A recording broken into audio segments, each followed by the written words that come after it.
Hello and welcome to all our viewers in Nigeria and around the world to a news cycle on Global Television, coming to you live from Nigeria's capital, Abuja. I am Uyi Agumofwegbe, reminding our viewers that Global Television is on DSTV channel 365 and Star Times channel 276. The National Industrial Court of Nigeria has ordered workers under the Joint Action Committee, JUAC, to suspend their ongoing strike in the Federal Capital Territory. The ruling followed a suit filed by the FCT Minister, Nyesom Wike, and the FCT administration seeking to halt the industrial action. Meanwhile, the Minister of the Federal Capital Territory, Nyesom Wike, has warned striking staff of the Federal Capital Territory administration to return to work or face legal action following a ruling by the National Industrial Court directing an end to the strike that has disrupted public services in Abuja for over a week. Wike made the statement shortly after the court's decision while briefing journalists, insisting that the rule of law must prevail. He also accused political actors of exploiting the industrial action for purposes unrelated to workers' welfare. He explained that the FCTA approached the courts after determining that the strike had been hijacked by politicians despite ongoing efforts to resolve the dispute through dialogue and to address a substantial number of workers' demands. And now time to turn to other stories for you. The Senate has returned from its Christmas and New Year recess with a pledge to accelerate action on key national issues as President Bola Tinubu forwarded major judicial and health sector reforms to legislative consideration. Senate President Godswill Akpabio also raised concerns over insecurity, hunger, and the political climate ahead of the 2027 elections. National Assembly correspondent Aniyeche Patrick now reports. Welcoming his colleagues from the Christmas and New Year break, President of the Senate Godswill Akpabio highlighted the need for urgent legislative interventions to address rising insecurity and hunger across the country. He commended ongoing military cooperation between Nigeria and the United States while expressing condolences to families who have lost loved ones to insecurity. Akpabio warned that worsening food shortages demand immediate attention, referencing projections that millions of Nigerians could face severe hunger in 2026 if proactive steps are not taken. He also urged politicians to be guided by conscience as the country gradually moves into the campaign season ahead of the 2027 general elections. Clarification of judicial structure and seniority. The bill seeks restructure provisions relating to the composition, precedence, and ranking of justices of the Court of Appeal. Meanwhile, during plenary, the President of the Senate read 3 communications from President Bola Ahmed Tinubu. The first was the transmission of the Court of Appeal Amendments Bill 2026, which seeks to strengthen the capacity of the appellate courts. The proposed amendment includes an increase in the number of justices from 70 to 110, clarification of judicial structure and seniority, and the establishment of an alternative dispute resolution center within the Court of Appeal to handle matters that may be settled out of court. This Senate extends its deepest sympathies to the families who have lost their sons and daughters to insecurity across our dear nation. In the second correspondence, the President requested Senate's confirmation of the appointment of Justice Oyewole Kayode as a Justice of the Supreme Court of Nigeria. The third communication conveyed the President's request for the Senate's consideration of 24 health sector bills aimed at reforming existing health laws, including efforts to streamline what was described as an over-bloated membership of the governing councils in the sector. Lawmakers also observed a minute's silence in honor of former Senator Godia Akwanshike, who represented Nasarawa North. The Senate subsequently adjourned plenary to January 28, 2026. From the National Assembly, Aniyeche Patrick, reporting for Global TV News. We appreciate your reporting, Aniyeche. The political landscape of Kano State has assumed a new dimension with the formal defection of the state's governor, Abba Kabir Yusuf, members of his cabinet, and all 44 local government chairmen to the All Progressives Congress, APC. By the official declaration of his membership held in Kano, the governor said his decision to join the APC was taken in the best interest of Kano State and its people. Global TV correspondent Idris Jibrin reports that the event was attended by top government officials and party leaders held at the government house in Kano. Kano State Governor Abba Kabir Yusuf, alongside the Speaker of the State Assembly Jibrin Falguri and other top government officials, arrive at the coronation hall of the government house. It is the official declaration and e-registration of Governor Yusuf into the All Progressive Congress.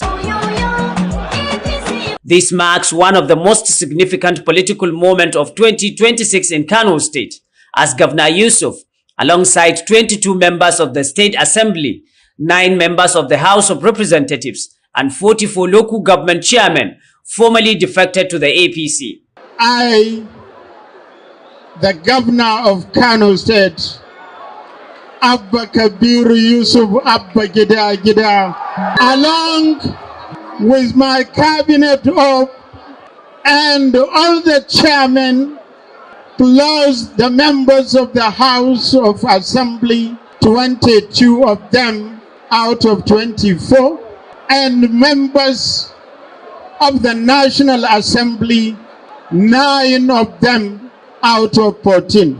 On behalf of all of them, we have taken the decision to align Kano State politically with the APC. While declaring his membership of the APC, Governor Abba Kabir Yusuf said his defection was driven by a deep sense of responsibility, stressing that the interests of the people of Kano State must come above all other considerations. He added that his move is aimed at supporting President Bola Ahmed Tinubu's renewed hope agenda for national development. It is a conscious decision to more effectively support and liberate the renewed hope agenda, which seeks to transform our nation across critical sectors. Receiving Governor Yusuf into the APC, the immediate past governor of Kano State and former national chairman of the party, Abdullahi Ganduje, described the governor as a man of integrity and vision. He said Governor Yusuf's decision to join the APC is a bold step toward promoting peace, unity, and sustainable development in Kano State. The executive governor of Kano State, I would like to inform you that you are most welcome to our great party, the APC. You are most welcome back to your house. Those in attendance included the Deputy President of the Senate, Barrow Jibrin, Senator Abdurrahman Kawu Sumaila of Kano South, ministers, and members of the House of Representatives. From Kano, Idris Jibrin, Global Television News. Kano State Governor. Away from Idris's report now, the African Democratic Congress, ADC, has called on Nigerians to embrace loyalty to a cause, democratic values, and the nation as the country moves towards the 2027 general elections. The party says Nigeria's political future depends on leaders and citizens who place national interest above personal ambition. Political correspondent Ubong Usoro reports. Loyalty is a word with deep meaning in Nigeria's political space, yet one that is constantly tested by defections, personal interest, and shifting political alliances. At a gathering of prominent members of the African Democratic Congress, ADC, the party's leadership engaged in a critical conversation on the place of loyalty in Nigeria's democratic journey.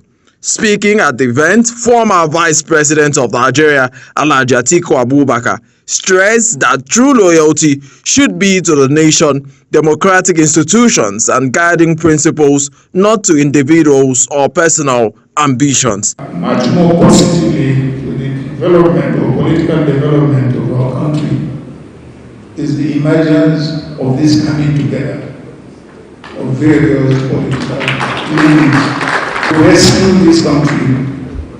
Also speaking, former governor of Ogun State, Rauf Aregbesola, emphasized that loyalty must be anchored on a cause rather than on personalities.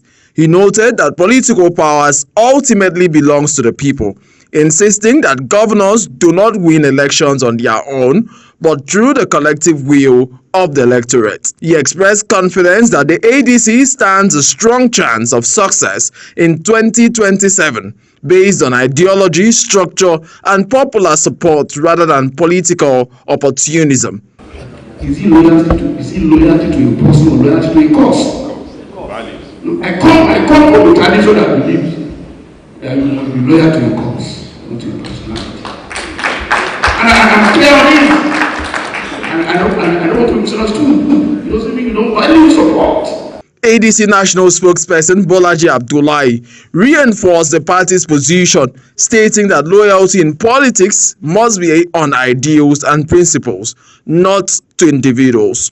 There is the first one I call loyalty as obligation, loyalty as duty, like the loyalty to a country. Whether we like it or not, we'll be loyal to our country. Whether the country helps us or it hurts us as it's currently hurting us, we'll remain loyal to our country. The second one is what I call loyalty as devotion. A religion, a religious personality, a cult hero, a cult of personality, because we are devoted to that person. The ADC says it is committed to offering Nigerians a credible alternative to the ruling APC as the nation heads into the 2027 general elections. Ubong Usoro for Global Television News. The Nigerian Army says it has intensified security operations across Ebonyi State to counter emerging threats and sustain peace. Commanding officer of the 24th Support Engineer Regiment, Lieutenant Colonel Ikenna Chielo, says the Army is addressing security concerns, including land and boundary disputes, banditry, and the activities of the indigenous people of Biafra and the Eastern Security Network. Defense correspondent Kikelomo Okere has details for us. The commanding officer of the 24th Support Engineering Regiment, Lieutenant Colonel Ikenna Chielo, explained that the regiment maintains a standby reaction force and conducts intelligence-led patrol in identified flashpoints, working closely with the Nigerian Police Force and other security agencies to strengthen intelligence sharing and rapid response. He added that the Nigerian Army has also expanded non-kinetic engagement while improving surveillance and communication through the deployment of digital networks and specialized communication vehicles. It therefore assures residents that the Nigerian Army remains committed to working with relevant stakeholders to ensure lasting peace and security in Ebonyi State. Training was conducted last year, and in fact this year we're already preparing to commence training on those equipment. The essence is to have soldiers that are, refreshed all the time, know what to do at every point in time, so that we can have we'll all be on the same page when it comes to the conduct of operation.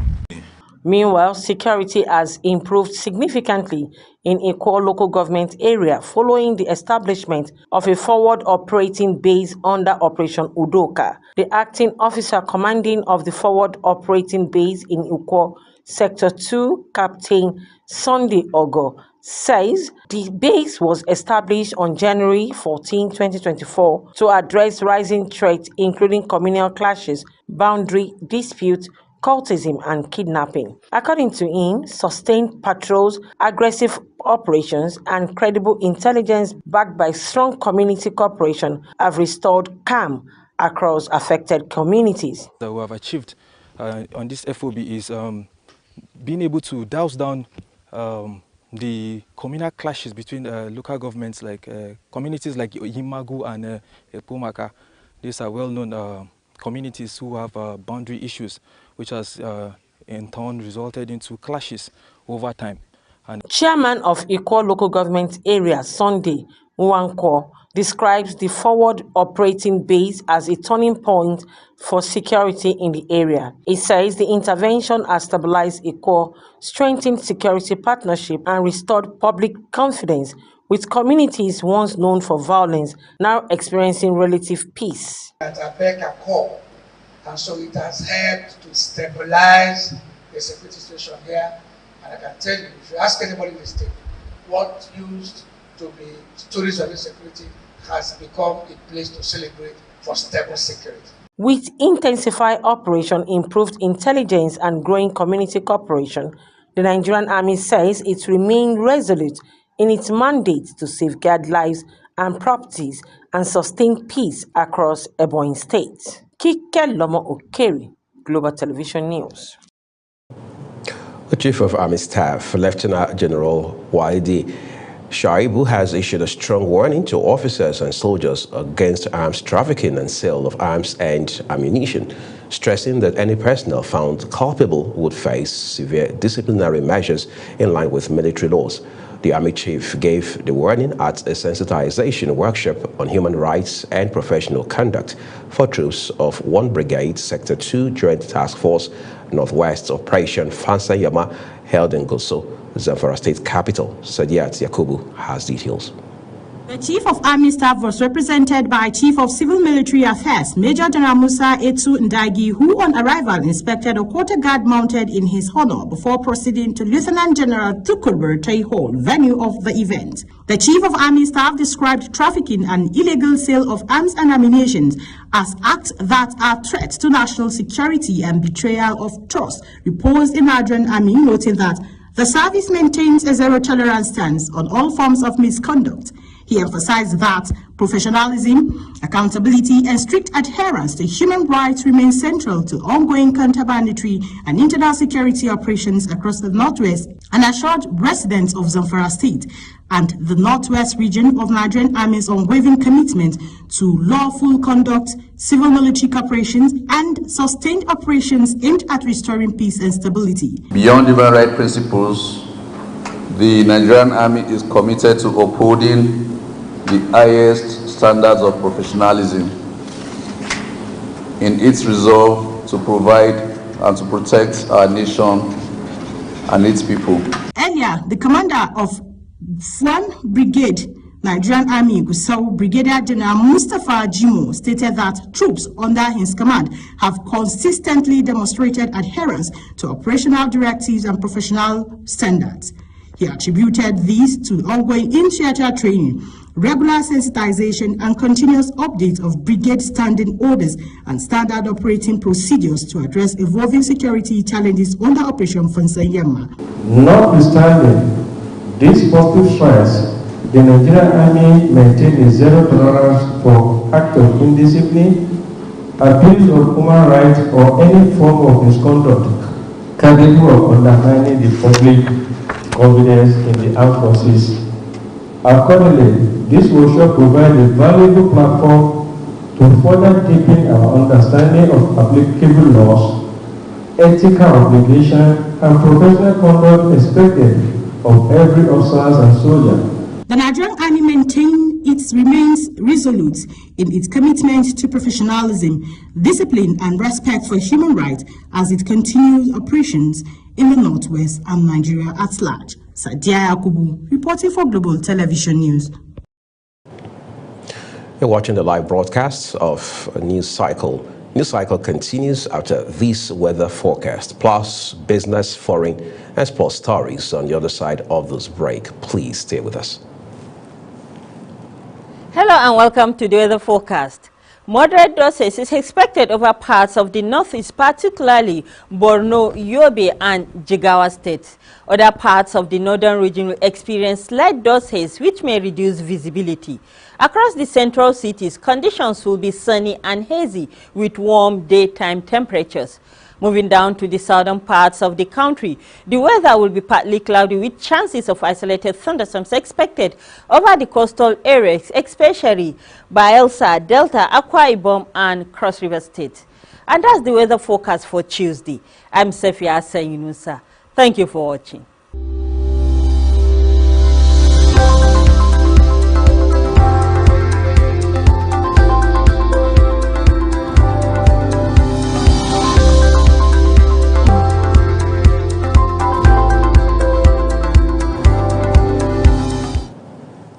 Well, thank you for staying with us. The second part of this news broadcast now returns with business. The national power grid has crashed again, the second time in 4 days. Data showed 0 megawatts of power supply to the 11 electricity distribution companies. The grid had recorded its first collapse in the last week, barely weeks after a similar incident on December 29, 2025, which had caused widespread power outages across the country.